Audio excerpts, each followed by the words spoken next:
Hello दोस्तों, आज मैं एक छोटे सी वीडियो के अंदर आप लोगों को कुछ कॉमन प्रीपोजिशंस के यूजेस सिखाने वाला हूं, वो भी फिगर्स यानी कि पिक्चर्स के थ्रू। बहुत आसानी से आपको समझ में आ जाएंगे और छोटा सा वीडियो होगा। और ऐसी प्रीपोजिशंस जो जनरली हमारे डेली लाइफ में यूज होते रहते हैं। जैसे अगर आप बात करें इन की, तो इनको और ऑन को पोजीशन के लिए कब इस्तेमाल किया जाता है, आप पिक्चर के थ्रू समझने की कोशिश करना। जैसे यहाँ पे एक बॉक्स है और उसके अंदर एक बॉल है, तो ये जो बॉल है इस बॉक्स के चारों तरफ से इनक्लोज्ड है। ये जो बॉल है चारों तरफ से इनक्लोज्ड है और लगभग पूरी तरह से बस एक जगह से खुला हुआ, हमने इसको अंदर डाल दिया, यानी कि ये एनक्लोज्ड है। तो जब कोई चीज किसी एनक्लोज्ड एरिया के अंदर होती है, situated, then we will use in. जैसे कि आप कह सकते हैं the ball is in the box.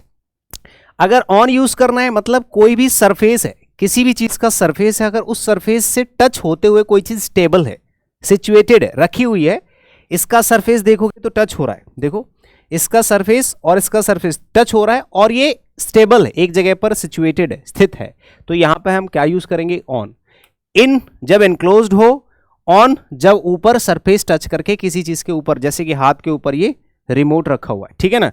तो जैसे कि the ball is on the box, on the table, on the chair, on the bed, कुछ भी लगा सकते हो। अंडर और ओवर दो फ्रिक्वेंटली यूज्ड प्रीपोजिशंस होती हैं। याद रखना, अंडर का मतलब होता है नीचे और ओवर का मतलब होता है ऊपर, लेकिन थोड़ा सा फर्क होता है इनमें भाई।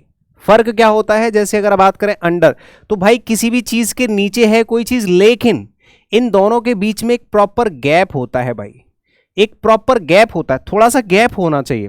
जैसे कि मेरे ऊपर पंखा चल रहा है, नीचे बेबी सो रही है, तो भाई नीचे पंखे के बेबी सो रही है वो अंडर है, और पंखा बेबी के ऊपर चल रहा है वो ओवर है, समझ रहे हो। तो अंडर का मतलब होता है the ball is under the table, यानी कि टेबल के और बॉल के बीच में थोड़ा सा गैप है। ऐसे ही अगर ओवर यूज करते हैं तो the ball is over the box, यानी कि बॉक्स है और उसके ऊपर बॉल है, समझ रहे, या ऊपर से निकल के गई है, तो वहां पे हम ओवर लगाएंगे। ओवर ब्रिज होते हैं ना, ओवर द रिवर, समझ रहे हो। ब्रिज इज सिचुएटेड या is constructed over the river, river के ऊपर से ब्रिज ऐसे निकल के गया है, तो उन दोनों के बीच में गैप होता है। ऐसे ही इन फ्रंट ऑफ का मतलब होता है के सामने। अगर किसी चीज के सामने, जैसे कोई चीज है यहां पर और ये इसके सामने रखी हुई है, तो इसका मतलब होता है के सामने। अगर कोई चीज किसी चीज के सामने है तो इन फ्रंट ऑफ लगाते हैं। जैसे कि यहाँ पे जो बॉक्स है वो पीछे है और बॉल को हम टारगेट करेंगे, बॉल जो है वो बॉक्स के सामने है, तो the ball is in front of the box.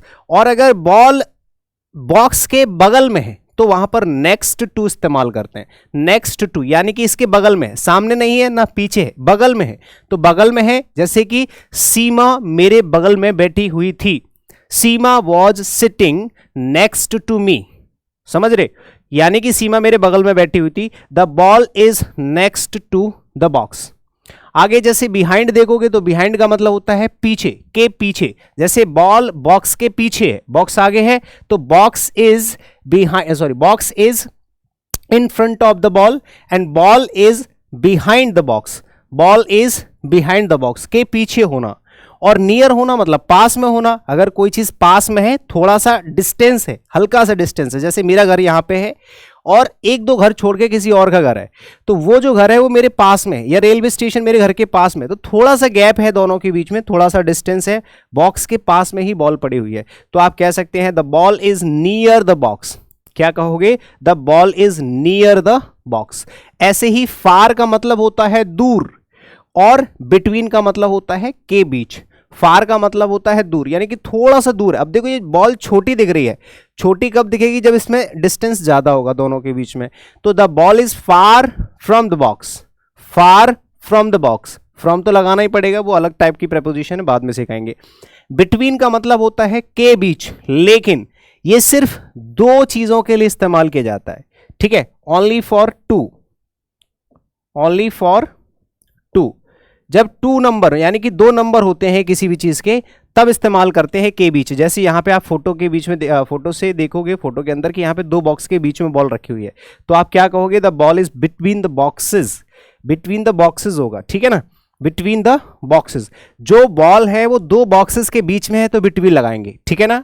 अच्छा, एक प्रीपोजिशन में आपसे पूछूंगा कि यहां पर ये जो बॉल है, इस बॉल की सिचुएशन इस सेंटेंस के अंदर क्या है। यहां पे बॉक्सेस कर लेना। अब इस बॉक्सेस के बीच में यहां कौन सी प्रेपोजिशन आएगी ये आप मुझे कमेंट करके बताएंगे वीडियो के अंदर, ठीक है ना।